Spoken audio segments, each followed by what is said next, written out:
much of his own branded merchandise came from. Yes, even the MAGA hats. It's almost poetic in its cruelty. The policies designed to own the libs have ended up owning his own voters. And as the chaos multiplies, the once faithful MAGA crowd is facing the brutal truth. They were scammed. The man who built an empire of illusion has now expanded that empire to include the U.S. government. Some Trump voters are starting to speak out. You see them on small-town Facebook groups, local talk radio, and even the occasional shaky TikTok rant. "This isn't what I voted for," they cry. "He lied to us," they whisper. Others, however, remain in deep denial. They cling to conspiracy theories, blame the deep state, or point fingers at immigrants, minorities, and anyone else except the man responsible for their mess. It's the psychological equivalent of standing in a burning house and insisting the flames are just a warm, cozy fire. And yet, the damage continues.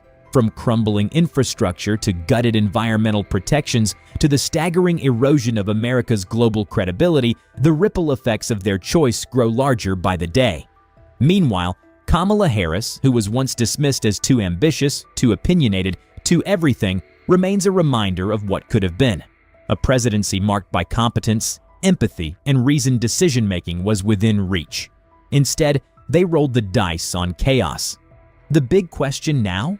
Will they learn? Will they finally admit that being anti-woke and anti-establishment without any real plan or vetting was a disastrous strategy? Or will they double down again, desperate to avoid facing the shame of being conned on such a grand scale? History tells us the answer may not be so clear. America has a long track record of voters digging their heels in rather than admitting defeat. But there is a growing, undeniable undercurrent of disillusionment, even among the red hat faithful. So here we are, watching this political Greek tragedy unfold in real time.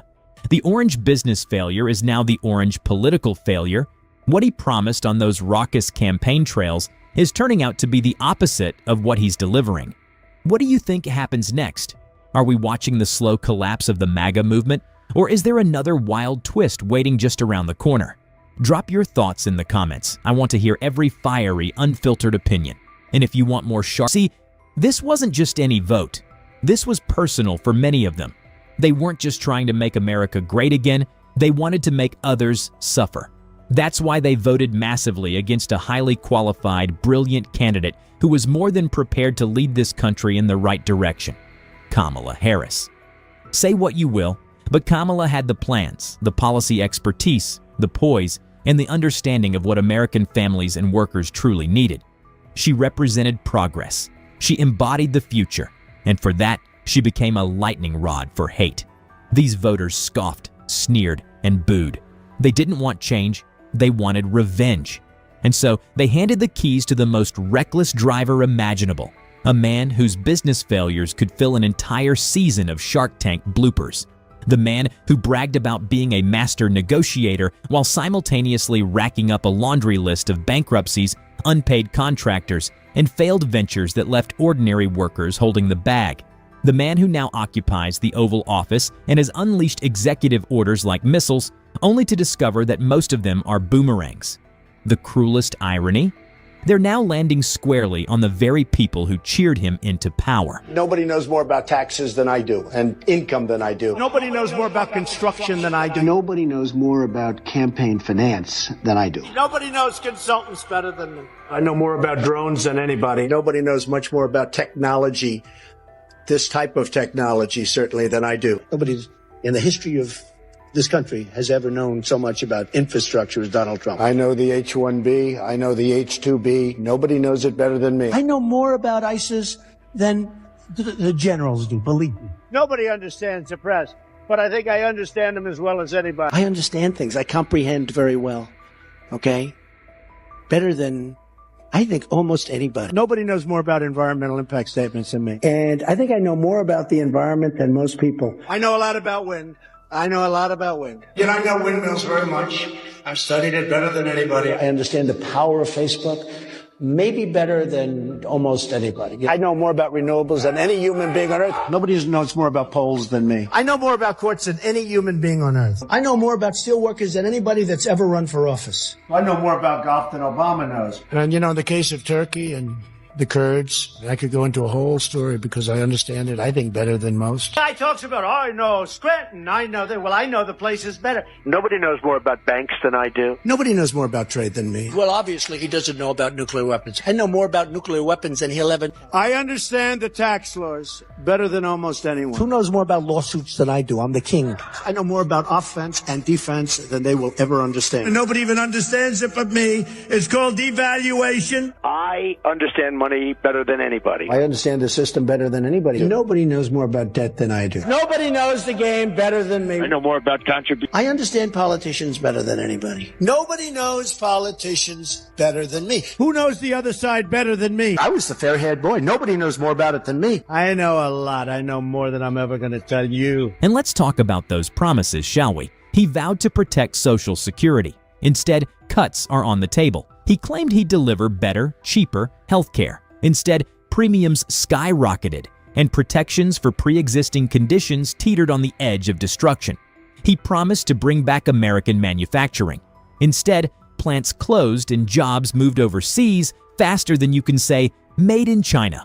Which, by the way, is where another Trump supporter has, unfortunately for them, learned the consequences of their own vote. Back in July of 2024, Austin Peterson said on Twitter, "I'm voting for Donald Trump for the economy and to own the libs," because of course, like a normal person would, who is definitely not compensating for anything. That makes perfect sense, right? But now, fast forward to May of 2025, Austin Peterson got what he wanted. Donald Trump got elected, but he's not too happy about it, saying, quote, "Well, there went my shoe business. I don't understand why the tariffs have to eliminate the de minimis exemption. Why does government punish small businesses in this country knowing full well that Nike and all the big brands will be fine paying the taxes, but Steffi and I get wiped out?" So one question for Austin Peterson: how is the owning of the libs going? That was one of your main motivations for voting for Trump, and now your shoe business, gone, evaporated, done. The entire campaign trail, Trump said he was going to put tariffs on stuff, and people like this voted for it. And now they're suddenly unhappy? This is what you voted for, I thought. I don't take joy in people losing their businesses. Truly, I don't. I don't care if they voted for Donald Trump. I don't want anybody to lose their business.